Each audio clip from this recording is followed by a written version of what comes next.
Hoy día vamos a hablar sobre las bases conceptuales de la institucionalidad en Chile, ¿vale?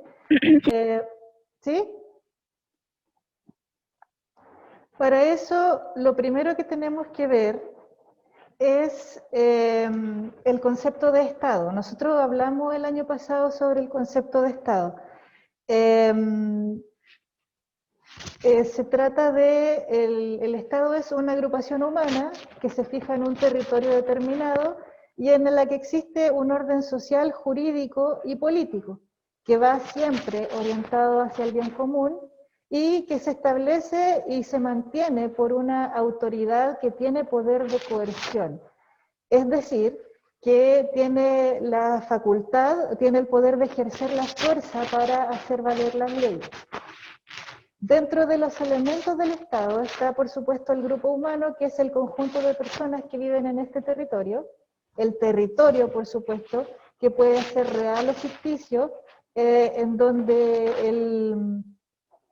Entonces, les decía que les hablé sobre el concepto del Estado, ¿cierto? Sí. Avísenme si no se escucha ya. El poder también es uno de los elementos del Estado, que es la capacidad de mandar y hacer cumplir las leyes. Es necesario tener una relación de autoridad para hacer cumplir las leyes, no cualquiera puede ejercer poder sobre otra persona. Y el concepto de soberanía, que se entiende como la forma en que el Estado ejerce la autoridad dentro del territorio. Y todos estos elementos van encaminados hacia el bien común. Es decir, que la finalidad, el objetivo último del Estado es llegar al bien común. ¿Se entiende? ¿Se entiende? Sí, tía, sí se entiende. Ahora, el concepto de nación, la nación como la entendemos somos todos nosotros, es el pueblo, es el grupo humano que forma parte de un Estado. Es un grupo humano cuyos miembros se sienten unidos entre sí por vínculos naturales, históricos, geográficos, espirituales, culturales, etc. Es decir, para que nosotros formemos una nación tenemos que tener un vínculo tanto histórico, una memoria, por ejemplo, en común, un idioma en común, creencias, tradiciones. La nación puede existir de forma independiente al Estado, pero un Estado no se puede constituir si no existe una o más naciones dentro de su territorio. Los estados pueden ser estados-nación, que mantienen una sola nación, como es el caso de nosotros, o un estado plurinacional en donde coexisten varias naciones dentro de un mismo estado, como por ejemplo en Bolivia. En Bolivia existen grupos indígenas que son respetados y considerados como una nación por la Constitución. Son más de 36, creo que son 36 naciones dentro de un solo estado. ¿Se entiende esta parte?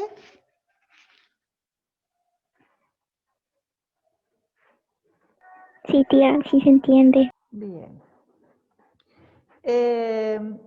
¿Qué elementos constituyen a una nación? Por ejemplo, la unidad étnica, la unidad lingüística, es decir, que mantengamos una lengua en común, la unidad histórica, que seamos todas partes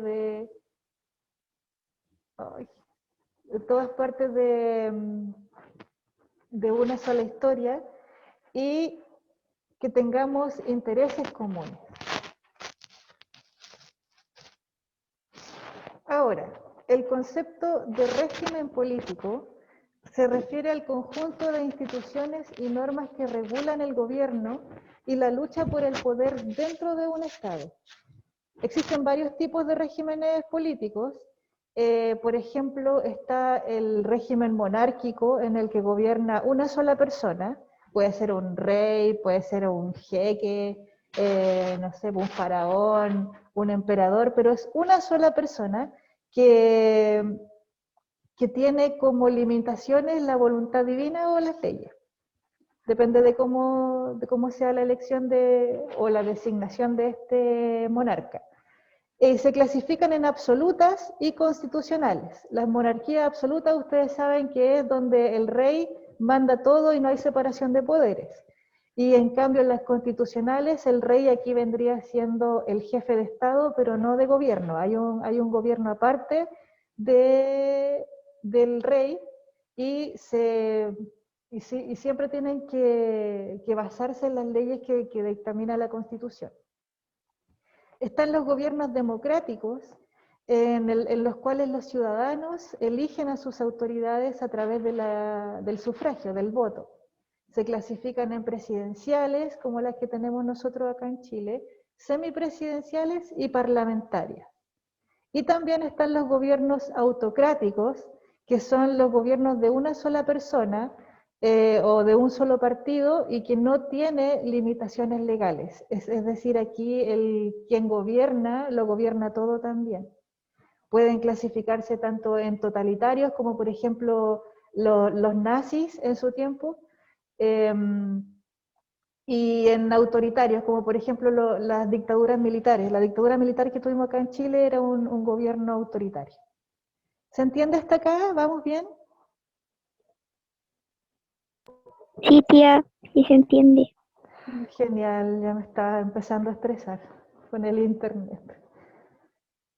El concepto de gobierno, por otro lado, corresponde al conjunto de magistraturas públicas que se encarga de dirigir y orientar la acción del Estado hacia el bien común, mediante el ejercicio del poder o de la soberanía. Los gobernantes deben orientar y dirigir la acción del Estado, para lo cual disponen de autoridad y legitimidad para mandar, ¿vale? Y esa legitimidad y esa autoridad se la entrega el pueblo, la sociedad civil, a través de las elecciones. El gobierno de Chile recae en el Poder Ejecutivo, en el Presidente de la República, y que a su vez designa ministros de Estado para que le ayuden en esa tarea.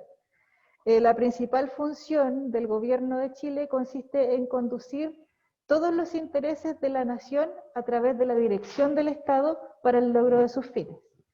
Y otras funciones que tiene el gobierno son la administración del Estado y la implementación de políticas públicas.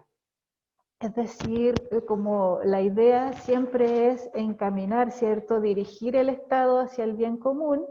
Se aplican políticas públicas para que todos podamos gozar de derechos y bienes para mejorar nuestra calidad de vida. Para eso son las políticas públicas, o para eso deberían ser. Tenemos conceptos de república y de democracia.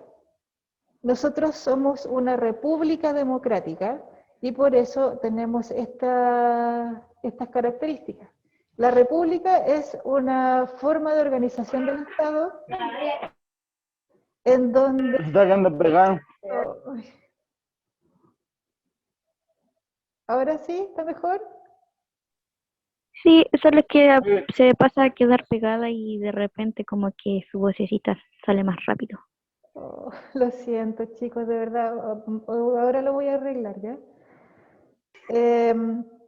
La forma de organización del Estado donde las autoridades duran un tiempo determinado en sus cargos. Los representantes son elegidos por el pueblo y dentro de sus principios encontramos la participación ciudadana, la separación de poderes y la búsqueda del bien común. En cuanto a la democracia, el poder recae en el conjunto de los ciudadanos, puesto que somos nosotros, los ciudadanos, los que le damos el poder a las autoridades para ejercer la soberanía. Nosotros, como la forma de gobierno, en que los ciudadanos gozamos de libertad e igualdad de derechos.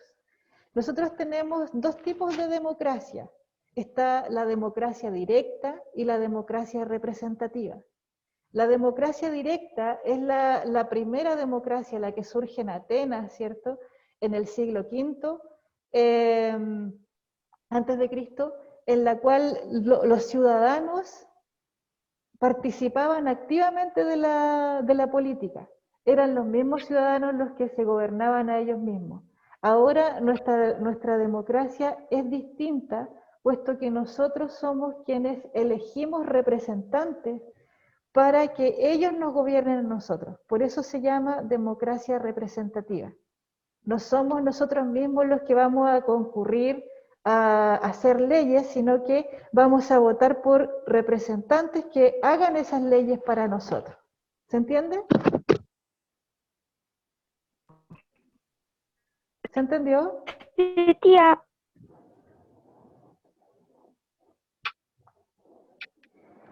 En el capítulo 1 de la Constitución, que se llama Las bases de la institucionalidad, se presentan los principios básicos de la organización de nuestro Estado, pero básicamente los podemos resumir en estos dos, que es que nuestro Estado en Chile es un Estado unitario, es decir, que existen leyes que rigen para todo el conjunto de la población, ¿vale? No se hacen leyes para Santiago o para Valdivia o para Arica, sino que es una ley que rige para todo el territorio nacional.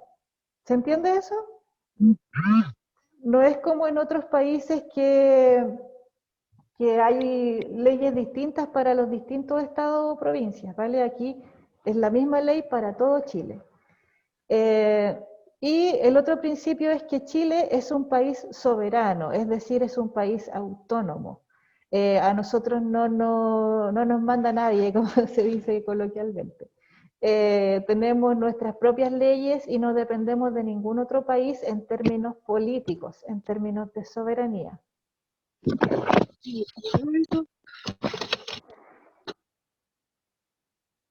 Si ustedes se fijan, la evolución institucional, aquí yo les presento un cuadro comparativo de las tres funciones, de las tres poderes del Estado, que es el poder ejecutivo, el legislativo y el judicial, en distintos periodos históricos. Y si se fijan, ha habido una evolución dentro del tema, dentro de los temas que hemos estado hablando. Y por ejemplo, en la época colonial, si nosotros vemos quiénes nos gobernaban, eran gobernadores, capitanes generales, los cabildos, etc. Dentro de la función legislativa, que son los que hacen las leyes, teníamos a la monarquía española, nosotros dependíamos directamente del rey de España. Y la función judicial, el Consejo de Indias, la Real Audiencia, por ejemplo. En el siglo XIX, ya cuando alcanzamos la independencia, ya tenemos un director supremo, ¿cierto? Y luego presidentes de la República. Ya nuestras leyes estaban hechas por un Congreso Nacional, acá en Chile, ¿cierto? Y la función judicial estaba, estaba encargada la Cámara de Apelaciones y Supremo Tribunal Judiciario, la Corte Suprema a partir de 1823. Y ya en el siglo XX la cosa ya se pone harto más distinta, harto distinta, perdón. Tenemos en el Poder Ejecutivo al presidente de la República que funciona con sus ministros, ¿cierto? Luego en el 73 tenemos la Junta Militar, se hizo cargo del Poder Ejecutivo cuando hacen este golpe de Estado y se crea la dictadura militar. Y de, y luego de 1990, una vez que termina perdón. Una vez que termina la dictadura militar, se recupera la democracia, vuelve al mismo tipo de poder ejecutivo de antes, el presidente de la República que trabaja con sus ministros. Dentro de la función legislativa tenemos al Congreso Militar, entre el 73 y el 90 la Junta Militar no existía el Congreso, y en el 90 hasta hoy día se vuelve a abrir el Congreso, que son quienes hacen las leyes. Y dentro de la función judicial tenemos los tribunales de justicia, los juzgados de letra, la Corte de Apelaciones y la Corte Suprema. ¿En este punto hay alguna duda, alguna pregunta, algo que quieran saber?